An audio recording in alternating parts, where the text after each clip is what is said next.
Bonjour Yor. Bonjour. Artiste francophone, auteur, compositeur, interprète et on pourrait dire poète des mots puisque avec une sorte de caravane de la francophonie, vous parcourez le monde avec ceux que vous appelez les joueurs de mots. On va écouter vos chansons dans quelques instants. Pourquoi vous dites que votre pays c'est le français?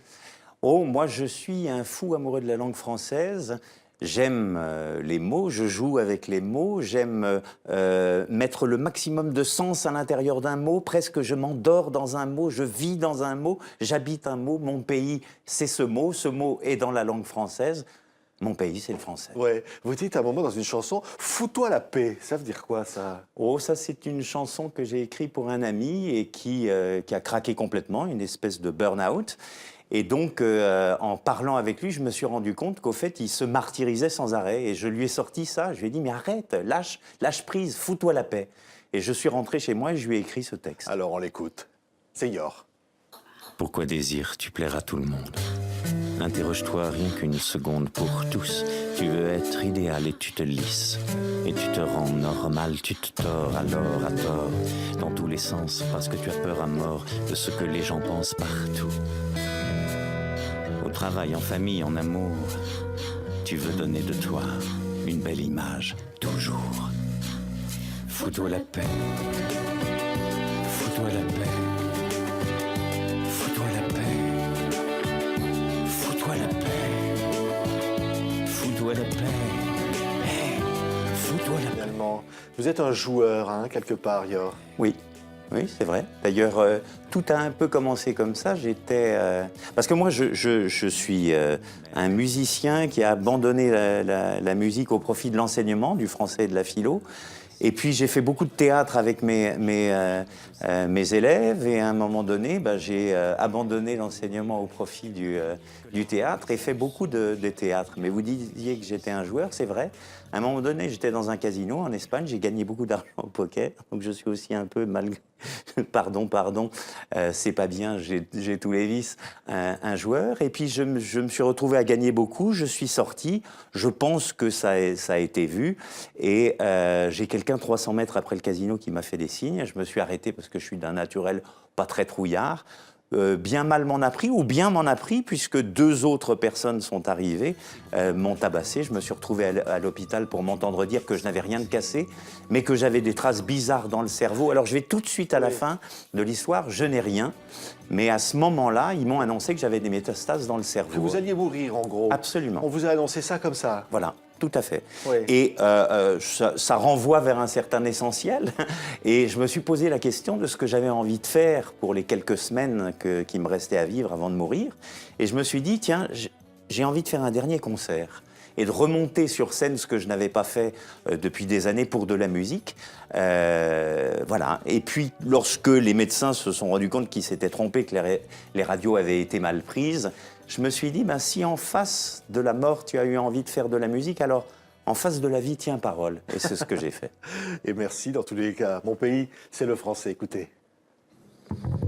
Il était une fois un tout petit instant, tout petit mais charmant, amoureux d'une grande dame, une beauté hors du temps, hors de portée. Pourtant il ne pensait qu'à elle, et tout comme un enfant, il se voyait plongeant dans l'eau de sa prunelle, dans ses yeux se noyant, englouti dans les temps. Je ne suis qu'un petit instant, laisse-moi m'immiscer, s'il te plaît. Alors c'est pas vraiment mon pays, c'est le français, Oui, c'est une autre chanson. ça, Mais c'est l'instant. Finalement, au fond, c'est la vie pour vous, les chansons. Oui. Oui, en fait, j'écris par... je pense que j'ai des commanditaires qui me demandent d'écrire, et ces commanditaires sont mes éclats de rire et mes coups de colère. C'est-à-dire que j'ai des choses qui me font rire, j'ai des choses qui m'énervent, et c'est ça, la plupart du temps, qui me pousse à écrire, et qui me pousse à écrire pour d'autres, de façon très très personnelle, c'est-à-dire des amis, des proches.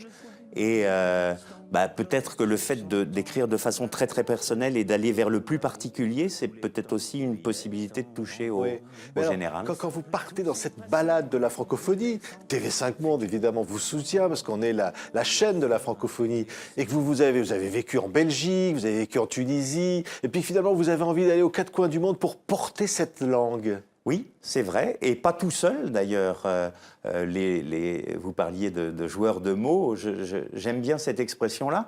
J'ai réuni autour de moi un certain nombre d'artistes, enfin d'amis, de gens, parce que pour moi, c'est un prétexte à vivre des belles choses, que sont Saïdou Abacha, qui est un humoriste franco-camerounais, qui est un joueur de mots, enfin qui joue beaucoup avec les mots.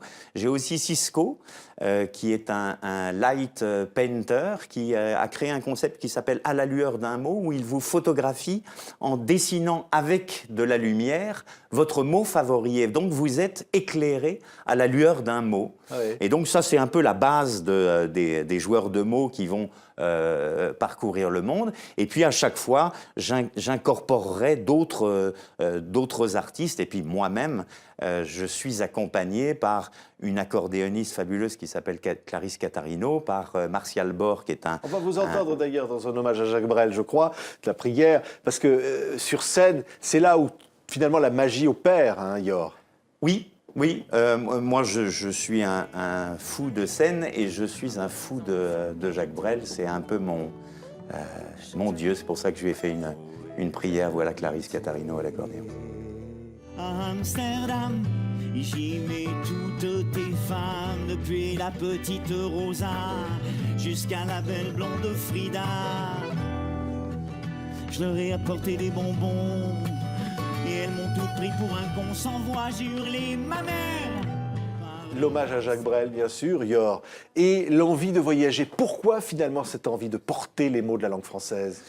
Il y a un enjeu au niveau de la francophonie qui est très net, hein. On est aujourd'hui 230 millions de locuteurs. Si on conserve le français dans les pays où il est parlé, et notamment en Afrique, dans les 30 ans qui viennent, on multiplie par 3 le nombre de locuteurs. Donc c'est un enjeu qui est colossal. Et on le conserve comment ? En donnant aux gens l'envie de parler français. Et grâce à la culture, on le peut. Oui, grâce aussi à la chanson. On y arrive à être comme vous, un artisan, comme ça on voit bien, avec votre accordéoniste, votre guitare. Comme l'était Brassens à un temps. C'est encore possible maintenant, ça? Oui, je le pense. Alors, j'ai la chance, moi aussi, de faire partie d'une plateforme qui s'appelle Bonjour de France, qui utilise mes chansons pour apprendre le français aux étrangers. Et donc, aujourd'hui, comme elle est à 45 000 visiteurs par jour, j'ai des gens dans le monde entier qui aujourd'hui me connaissent et je suis demandé dans le monde entier. Merci beaucoup, Yor. Merci. Ces joueurs de mots, eh bien, on est avec eux, on a envie de vous accompagner. Et bravo de continuer à faire vivre cette langue comme ça. On voulait à travers vous rendre hommage à tous ceux qui prennent leur guitare et puis qui apportent la langue française. Merci, Yor. Merci beaucoup.